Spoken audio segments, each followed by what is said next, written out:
ఓం శ్రీ గురుభ్యో నమః. శ్రీ గణేశాయ నమః.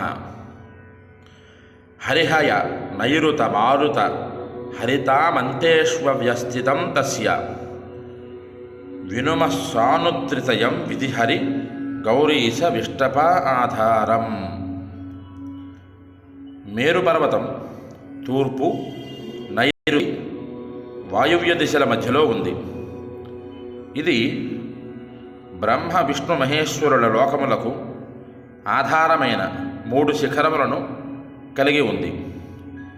ఈ శిఖరములను మేము స్తుతిస్తున్నాము అనేటటువంటిది ఆ శ్లోకం తాలూకా తాత్పర్యం.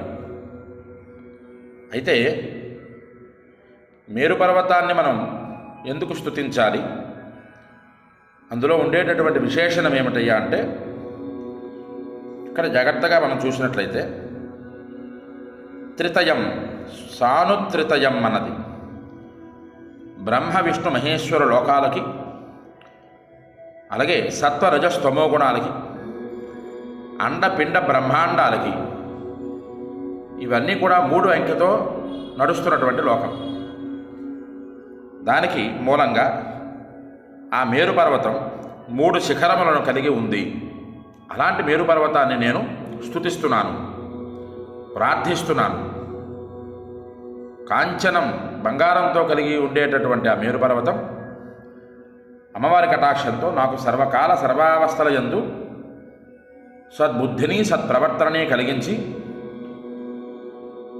అంత్యమందు లలితా త్రిపుర సుందరీ దేవి తాలూకా పాద పద్మముల దగ్గర ఉండేటటువంటి మహద్భాగ్యాన్ని ప్రసాదిస్తుంది అన్నది ఆ శ్లోకం తాలూకా ఆంతర్యం.